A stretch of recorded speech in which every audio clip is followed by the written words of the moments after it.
கிரகஸ்தா ஏதாம் பதவி விதினா ஏன சாஞ்சசா.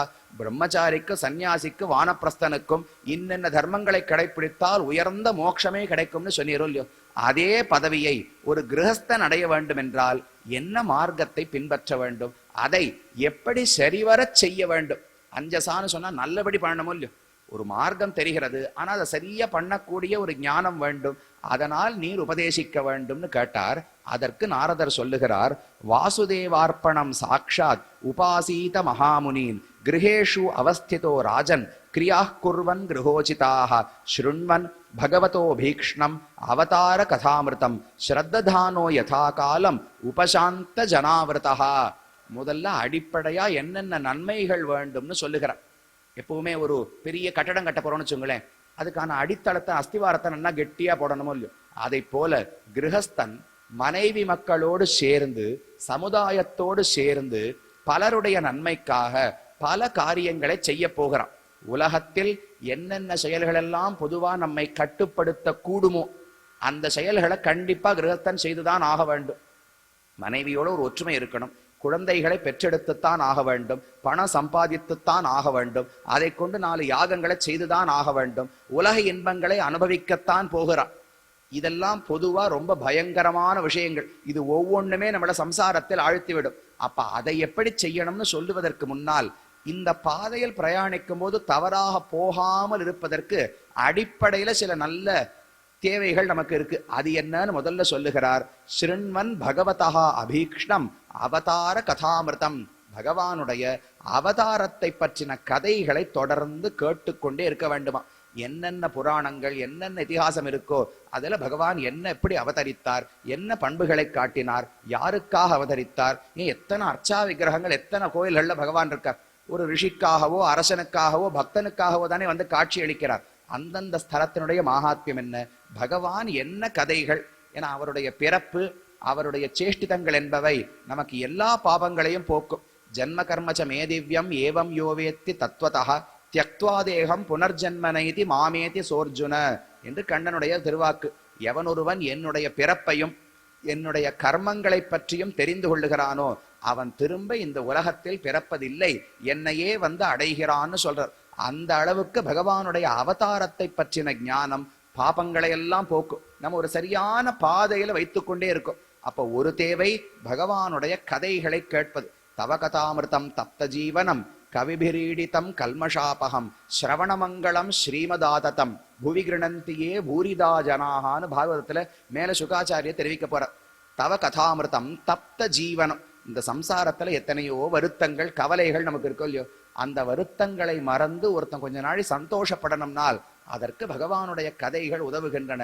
தப்த ஜீவனம் கல்மஷாபகம்.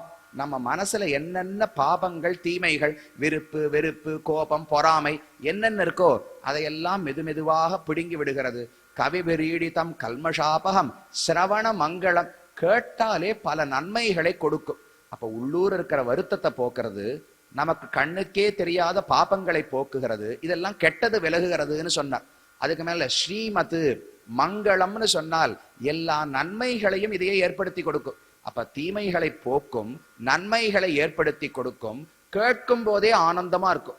இதுக்கு மேல ஒண்ணு எதிர்பார்க்கவே முடியாதோ இல்லையோ. சமயம் ஒரே ஒரு பாலை சாப்பிட்டீர்கள் என்றால் பித்த வியாதியும் போகும், சாப்பிடும் போதும் இனிமையா இருக்கும், பிற்காலத்திலையும் நல்லா எலும்பு வலுவோடு இருக்கும். இதுக்கு மேல என்ன கேட்க முடியும்? 3 இங்கேயும் சொல்லிட்டார். பாபங்களையும் போக்கும், பருகும் போது ரொம்ப இனிமையா இருக்கும், பிற்காலத்துக்கு நிறைய நன்மைகளை செய்து கொடுக்கும். அப்படி பகவானுடைய கதைகளுக்கு பெருமை சொல்றார்.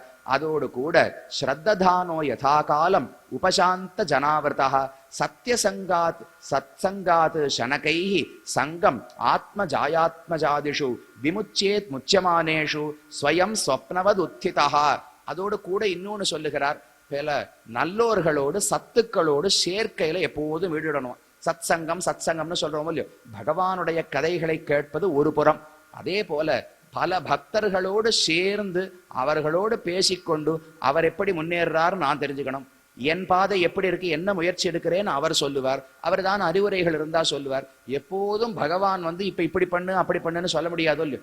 அப்ப கூட இருக்கிற பக்தர்கள் தான் தினமும் தினமும் நாம் ஏதாவது தவறு செய்தாலும் திருத்தி கொண்டு பாதையிலே அழைத்து செல்வார்கள். அப்ப பக்தர்களுடைய சேர்க்கை வேண்டும், பகவானை பத்தின கதைகளை கேட்க வேண்டும்.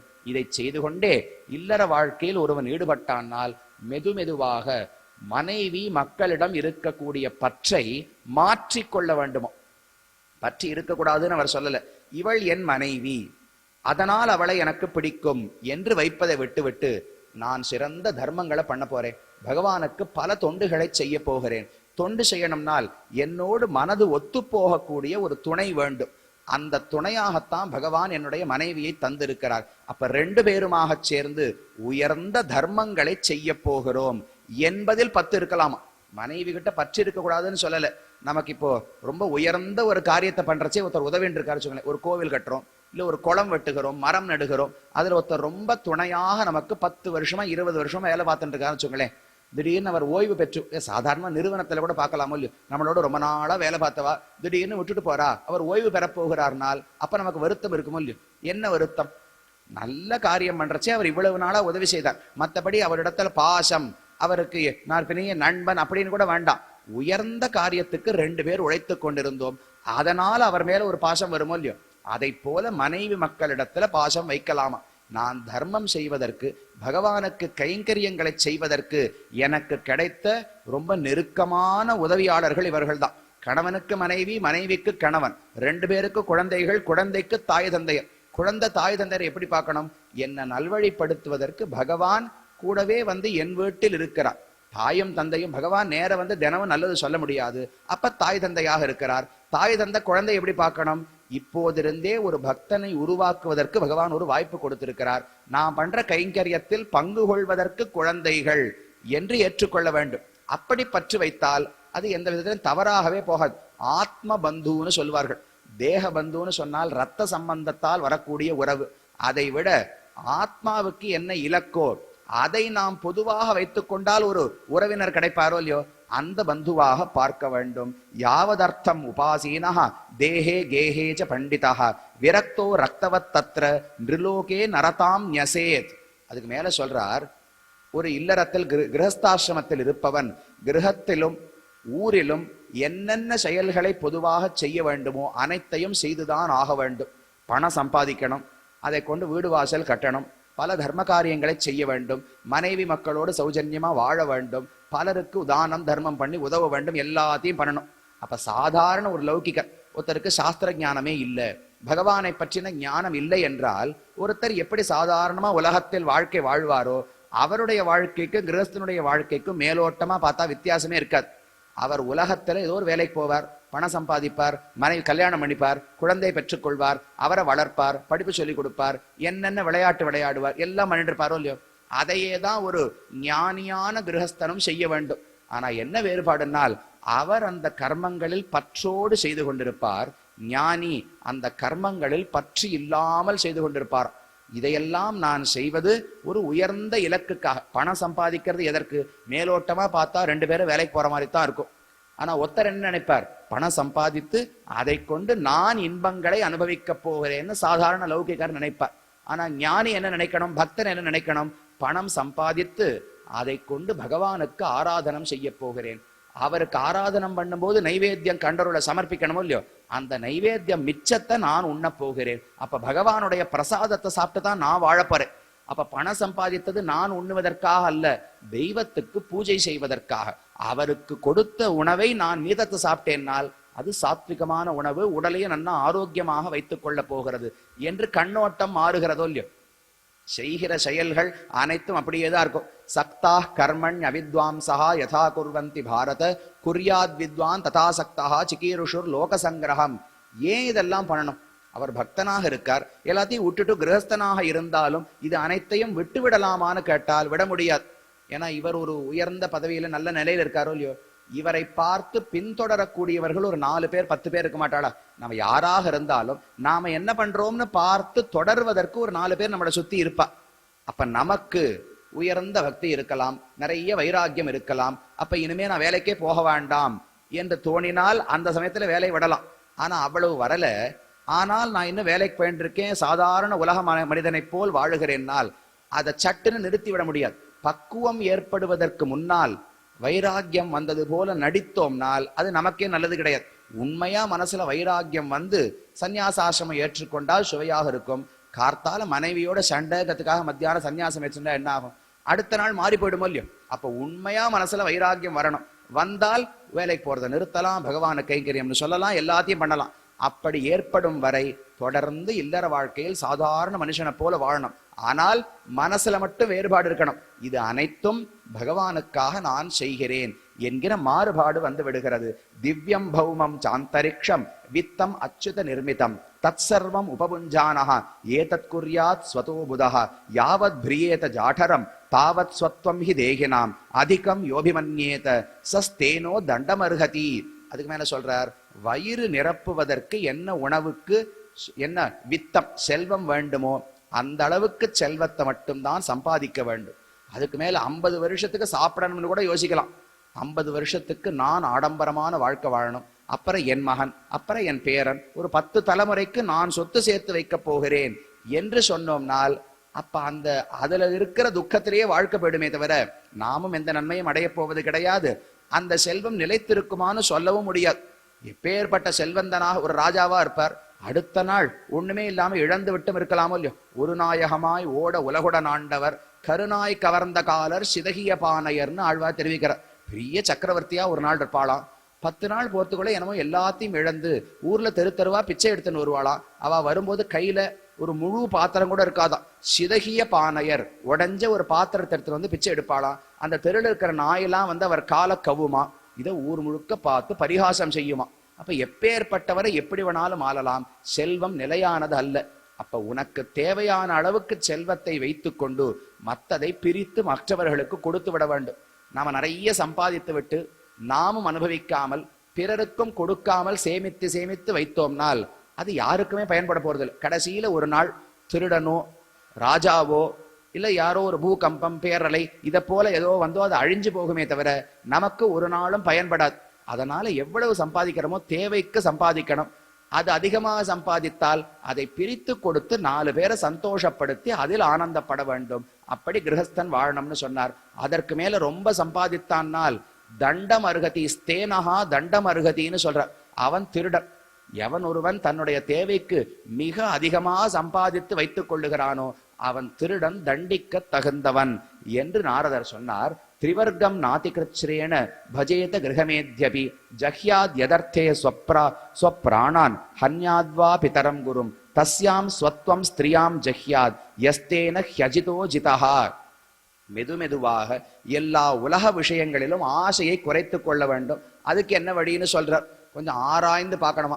நமக்கு எந்த இந்திரியத்துல பலவீனம் இருக்கு?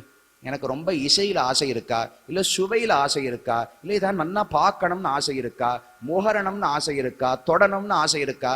எந்த இந்திரியம் பலவீனமாக உள்ளதுன்னு ஆராயணும்.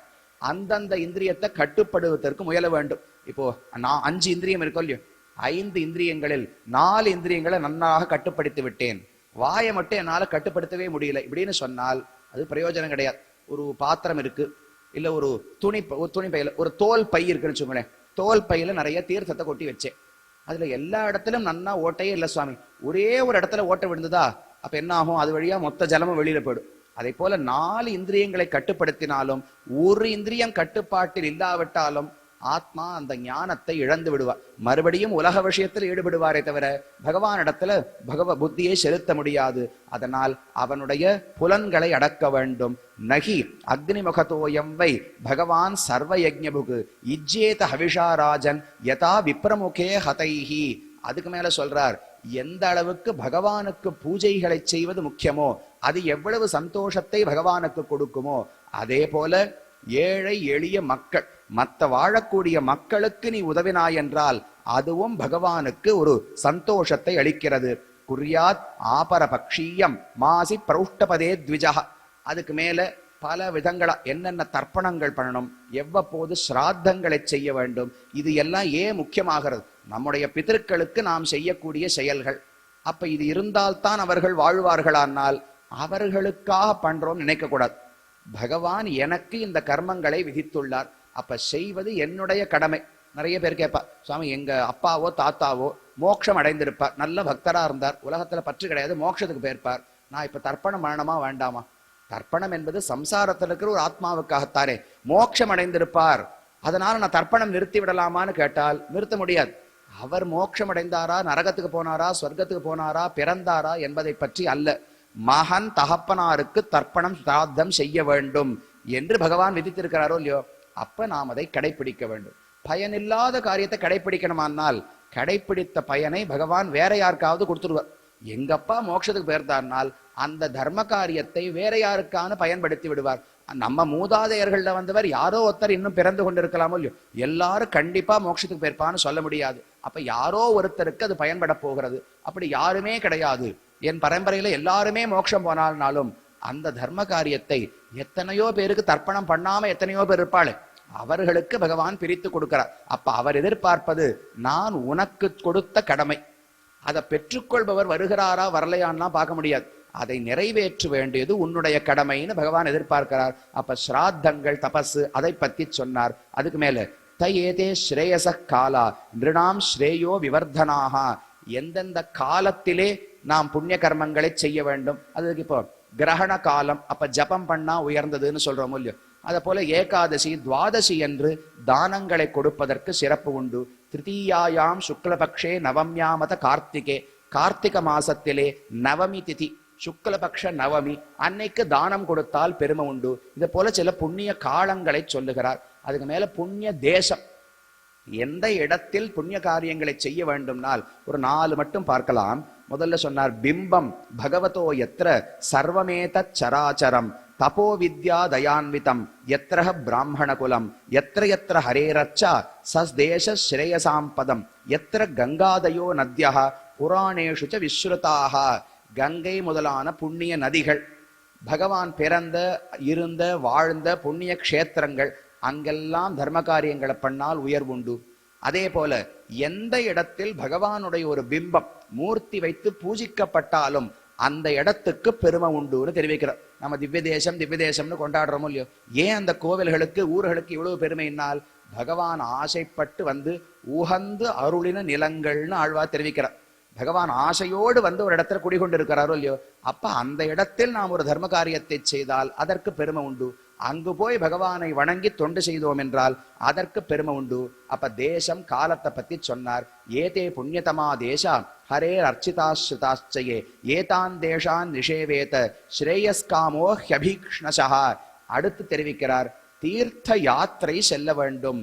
பகவான் எங்கெங்கு அவதரித்திருக்கிறாரோ வாழ்ந்திருக்கிறாரோ அவரோடு சம்பந்தப்பட்ட இடங்கள் அல்லது பெரியோர்கள் வாழ்ந்த இடங்கள், பகவானோடு தான் சம்பந்தப்பட்டதுன்னு தெரியவு கிடையாது. இப்ப வேதவியாசர் அவதரித்த இடம், வேதவியாசர் மகாபாரத்தை இயற்றின இடம்னு பத்ரிகாசிரமத்துக்கு பக்கத்துல இருக்கு, வியாச குஃபான்னு சொல்றார். அதெல்லாம் பெரிய இடங்களும் இல்லையோ, அதை போன்ற பக்தர்கள் வாழ்ந்த இடம். நைமிஷாரண்யத்துல பெரிய ரிஷிகள் எல்லாம் சேர்ந்து தாங்களும் பாராயணங்களை செய்தார்கள்.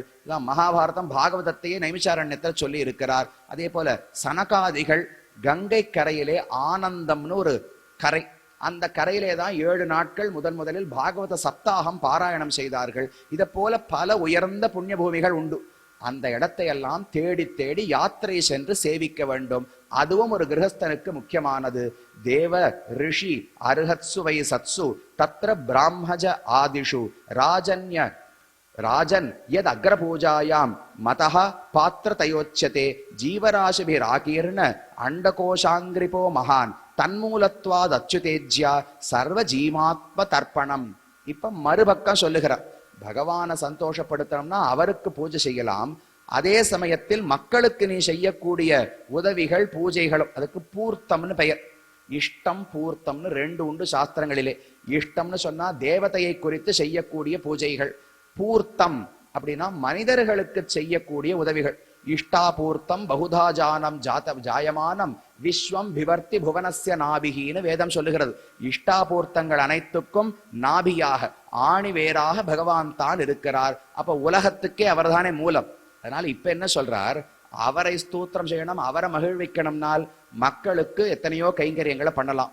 ஆனால் எல்லாருக்கும் உன்னால கைங்கரியம் பண்ணி முடிக்கவே முடியாது, தொண்டு செய்து இயலாது. அதனால என்ன பண்ணு, வேர்ல தீர்த்தத்தை சேர்த்தா அது மரத்து முழுக்கத்துக்கு போய் சேர்ந்து விடுமோ இல்லையோ, அதை போல அச்சுதனான பகவானுக்கு நீ என்ன தொண்டு செய்கிறாயோ பூஜை செய்கிறாயோ அது அவர் மூலமாக அனைவருக்கும் நல்லதை ஏற்படுத்தும். இப்போ ஒருத்தருக்கு உதவணும்னு நமக்கு எண்ணம்னு வச்சுங்களேன், நேர போய் அவருக்கு உதவுவது ஒரு விதம். கூறத்தாழ்வான் என்று ராமானுஜருக்கு ஒரு சிஷ்யன் இருந்தார். அவர் வாழ்ந்த காலத்தை அவருக்கு ஒரு நண்பர் வேற ஊர்ல இருந்தார். அந்த நண்பருக்கு ஒரு குழந்தை பிறந்திருக்கிறதுன்னு அவருக்கு செய்தி வந்தது.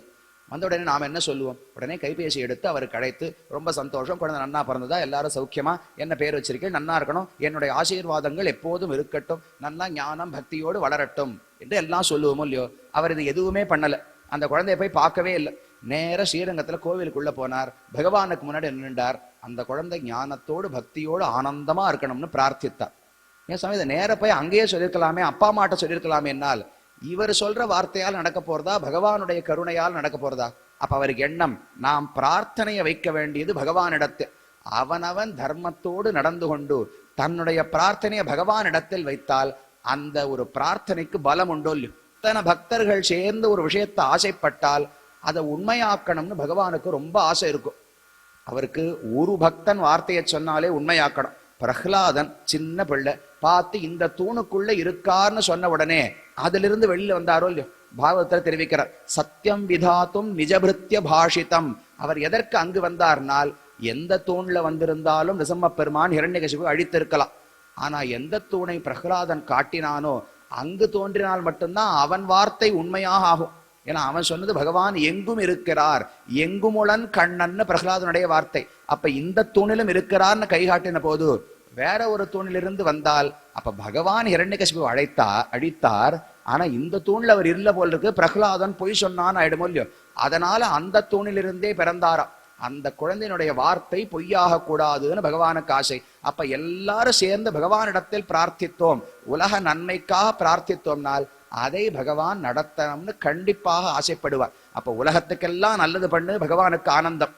ஆனா எல்லார் கஷ்டங்களையும் நம்மளால போக்கிவிட முடியாது. அப்ப பகவானிடத்தில் பிரார்த்தித்தோம் என்றால் வேறுல தண்ணீரை சேர்த்தோம்னால் மரம் முழுக்க துளிர்த்து வளரப்போகிறது. அப்படி அச்சுதனை சேவிக்க வேண்டும்னு சொன்னார். கடைசியாக ததா அர்ச்சாயாம் ஹரிம் கேச்சித் சம்ஸ்ரத்தாய சபர்யா உபாசத உபாஸ்தாபி நார்த்ததா புருஷத்விஷாம். கிரகஸ்தனுக்கு நீ யாருக்குமே ரொம்ப முக்கியமான ஒன்ன சொல்லுகிறார். நீ ஒரு பகவானுடைய அர்ச்சாமூர்த்தி ஏழை பண்ணி கொள்ளலாம், நிறைய பூஜைகளை பண்ணலாம். ஒரு நாளைக்கு நான் 6 மணி நேரம் பூஜை பண்ணுவேன் சுவாமி. கார்த்தால வேலைக்கெல்லாம் கூட 11 மணி 12 மணிக்கு தான் போறேன். 4 மணிக்கு எழுந்தேன்னா 10 மணி வரைக்கும் அபிகமனம் உபாதானம் வித்யா சுவாத்தியாயம் என்னென்ன இருக்கோ எல்லாம் பண்ணுவேன். இல்ல வேலைக்கே போறது கிடையாது. கார்த்தாலேருந்து ராத்திரி வரை கோவிலே கதின்னு ஒருத்தர் கிடப்பார். அவ்வளவு பெரிய பக்தர், அவ்வளவு தொண்டு செய்வார். அவர் இருப்பதால் தான் கோவிலே இயங்குகிறது. எத்தனை வேணுமோ சொல்லலாம். அதான் சொல்றார், ததா அர்ச்சாயாம் ஹரிம் கேச்சித் சம்ஸ்ரத்தாய சபர்யா. பகவானிடத்தில் மிகுந்த பக்தியோடும் ஈடுபாடோடும் பல தொண்டுகளை செய்து கொண்டு ஒருத்தர் இருக்கலாம். ஆனால் அவர் மனிதர்களிடத்தில் நல்ல எண்ணம் இல்லாமல் மனிதர்களை துன்புறுத்தி கொண்டு வாழ்ந்தார் என்றால் அவர் செய்த கர்மம் எதுவுமே பலிக்காது, பகவானுக்கு ஆனந்தத்தை கொடுக்காதுன்னு தெரிவிக்கிறார். உபாசத்தே உபாஸ்தாபி நார்த்ததா புருஷத்விஷாம். பகவானிடத்தில் பக்தியோடு இருந்து கொண்டு அவருடைய பக்தன், புருஷன்னு சொன்னால் உலகத்தில் இருக்கிற எந்த மனிதனுமே அவருடைய சொத்து தானே. பக்தன் கிடையாது, சாதாரண யாரோ வழிப்போக்கன். அவரை நான் தாழ்வா நடத்தினேனே பகவான் கோச்சிக்க மாட்டாரான்னு கேட்டால் அவருக்கு எல்லாருமே குழந்தைகள் தான். அவரை பொறுத்த வரைக்கும் பிரஹ்லாதன் இடத்துல தவறாக நடந்து கொண்டால் தவறு, ராவணனை யாராவது தவறாக நடத்தினால் தப்பு கிடையாதுன்னு அவர் சொல்ல மாட்டார். ராவணனை யாராவது இகழ்ந்தாலும் பகவான் வருத்தப்படுவார், விபீஷணனை யாராவது இகழ்ந்தாலும் வருத்தப்படுவார். அவரை பொறுத்த வரைக்கும் 2 குழந்தை. ஒண்ணு தர்மத்தின்படி வாழும் குழந்தை, இன்னொரு குழந்தை கொஞ்சம் பாதை தவறாக செல்லுகிறது. அதுக்காக தாய்க்கோ தந்தைக்கோ யாராவது தீய குழந்தையை திட்டினார்கள்னால் திட்டுறேனோ கொற்றேனோ என் பொறுப்பு, நீ என் குழந்தைய பேசாதன்னு உடனே வரிஞ்சு கட்டின்னு வருவோமோ இல்லையோ. அப்ப யாராக இருந்தாலும் ஒரு பக்தனோ அபக்தனோ ஆஸ்திகனோ நாஸ்திகனோ விலங்கோ மனிதனோ யாரிடத்தில் தவறாக நடந்தாலும் அப்ப பகவான் அந்த பூஜையை ஏற்றுக்கொள்வது கிடையாது. கல்பகோட்டி சதேனாபி நஸ்மரா ந க்ஷமாமி வசுந்தரேன்னு தெரிவிக்கிறார். வராக பெருமாள் பூமி பிராட்டிக்கு சொல்லுகிறார், ஒருவன் 1000 ஆண்டுகளாக என்னிடத்துல நிறைய அபச்சாரங்களை பட்டிருந்தாலும் ஒரு முறை மனசு மாறி ஒரு புஷ்பத்தை கொண்டு திருவடியில் சேர்த்து மன்னிக்கணும்னு சொன்னால் அப்போதே அவனை மன்னித்து விடுகிறேன். ஆனால் ஒரே ஒரு முறை என் பக்தனிடத்தில் அபச்சாரப்பட்டு விட்டு பிறகு கோட்டிக்கணக்கான ஆண்டுகளுக்கு கோட்டிக்கணக்கான தாமரை மலர்களை கொண்டு அர்ச்சித்தாலும் ந க்ஷமாமி, அவனை நான் ஒரு நாளும் மன்னிப்பது கிடையாது.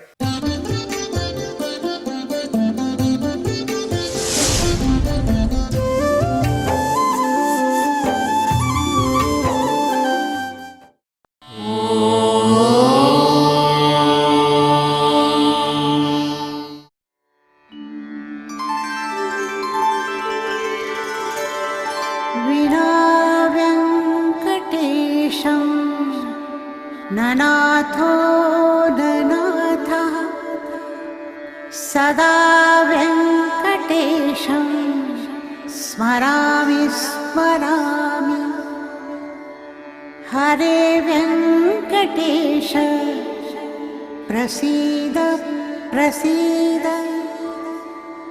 प्रियं वेङ्कटेश प्रयच्छ प्रयच्छ।